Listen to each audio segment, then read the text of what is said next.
I'm live? I think I'm live. Let me go check the liver stream live.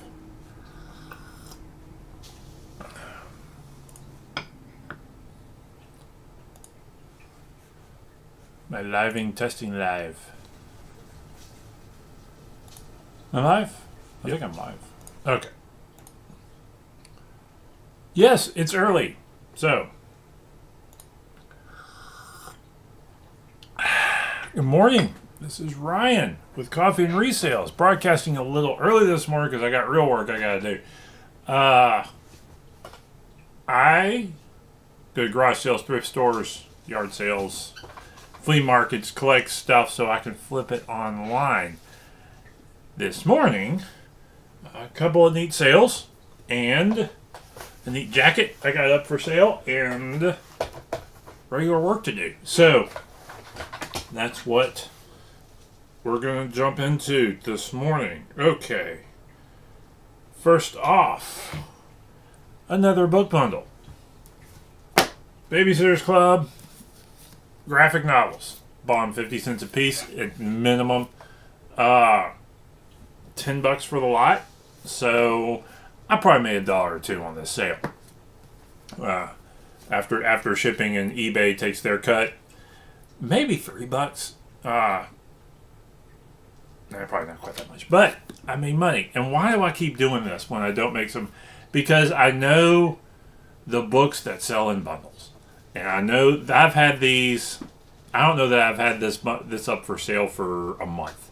I don't think it's been that long. So one of the things I've learned as I've done this is how to bundle books for profit. Even if the profit is low, I can turn them fast. So that's kind of the trick with that sort of sale is, yeah, you got a bunch of cheap, inexpensive books together, but when you can move them quick, that's a different story. So, and I would prefer to have probably 5 or 6.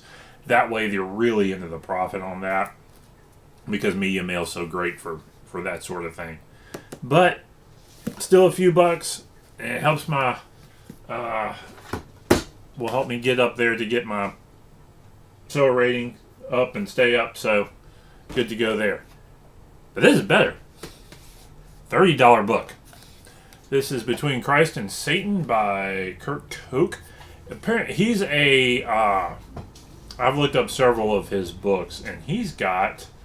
I'll even show that there. You can pause that and look at those titles. He's got a handful. A lot of his books seem to sell well. He's charismatic. Writes a lot of stuff about demonology and occults and that sort of stuff. And I think a lot of this stuff is not in print anymore. So that's why a book like this goes for $30. This is a 1983 printing. So that's a good sale. I think I may have started this at about 50 and have been drawing it down over time, and it finally sold at about the $30 point. So good $30 sale there. Next up, I don't have anything over there I need to really worry about, is this neat jacket. I grabbed it at Goodwill. I knew one of two things. If my wife wasn't crazy about it, I knew I could probably flip it. So it's by Sharif Studio, which is not a major brand, but it's a really color, really kind of a unique look to it. It's leather outside, poly inside. So I figured I'm gonna probably start it. I may start that at 70. I think I can get at least between 30 and 50 for it, but with the season going and all, I'm gonna start that at 70 and $75 and see what happens with it. And I'll draw it down over time, and that'll probably be a decent sale. But I picked up at that Last Chance Goodwill. That probably cost me $1.25. So worth grabbing. A lot of leather is at that level of pricing, even if it's. I've had some success selling some leather, some in good condition. Can't be messed up. But anyway, that's that there. One other thing, switch controls. Nintendo Switch controls. I've got a couple here. This one's missing a part. Yeah, it's like a rare color or something, but it's missing a part. This one works, but the joystick on it is starting to. There's some damage in there. These things wear over time, and so there's a little bit of breakage in there. So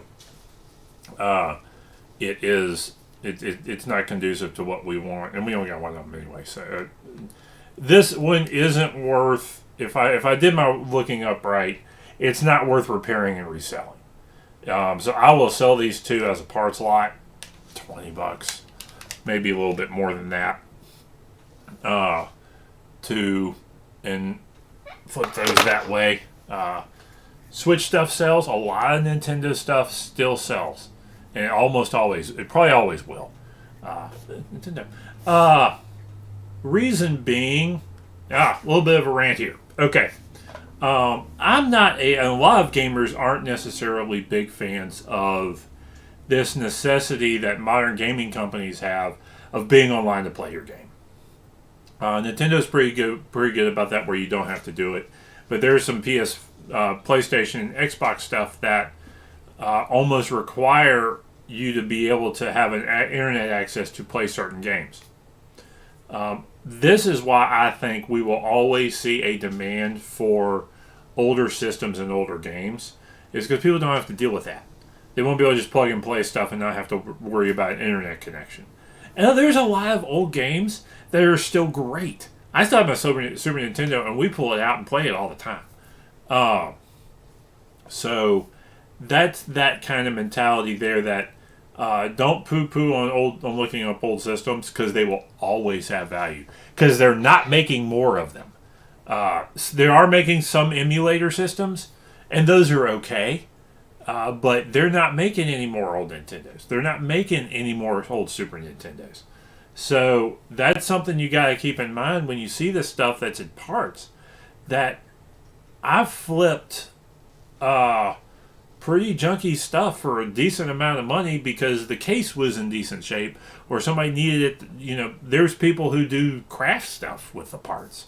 So it's that's why there will always be sort of a thriving gaming resale environment out there. And there's a lot of guys, and it's also why it's people realizing that, and that's why it's also a lot of people know what they've got. There's a few guys out at the flea market now. They've gotten their hands on some stuff, and they know what it's worth when they bring it out. So I've bought systems. This is working, and I still made money, and it wasn't, and I still made money on them, even though I paid a little bit higher price for them sometimes too. So it's something to always worth thinking about when you're out looking at old video gaming stuff. I guess the one warning I have is look stuff up and learn it, because there's a lot of games that aren't worth much unless you're just a completist and you're collecting games just to collect them. But if you're a completist collecting games just to collect them, you probably already have, like sports games are a big one. Those tend to be a whole lot less in value because they made a bunch of them. There's a lot of them that aren't, they last a year or two, and then you want the new version because it's got the new players, that type of thing. So something to be aware of, something to think about next time you come across video game stuff. I always look every game I see up. There's some I'm still a little bit surprised that weren't where there was a thrift store, and they had some PC games from late 90s, early 2000s, and I was a little surprised that those weren't as valuable as I thought should have been.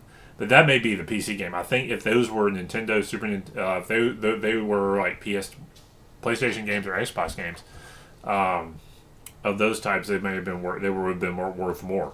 So something to keep in mind when you're dealing with video games and that sort of thing. And I'm not like a super expert, but I know enough to look stuff up and be aware that when something's stupid cheap, may be worth grabbing. So outside of that, I think that's it for today, because I got work to do, and it's good work, and I gotta get this stuff shipped and out, and we got things to do. We got to roll. So you have a good day.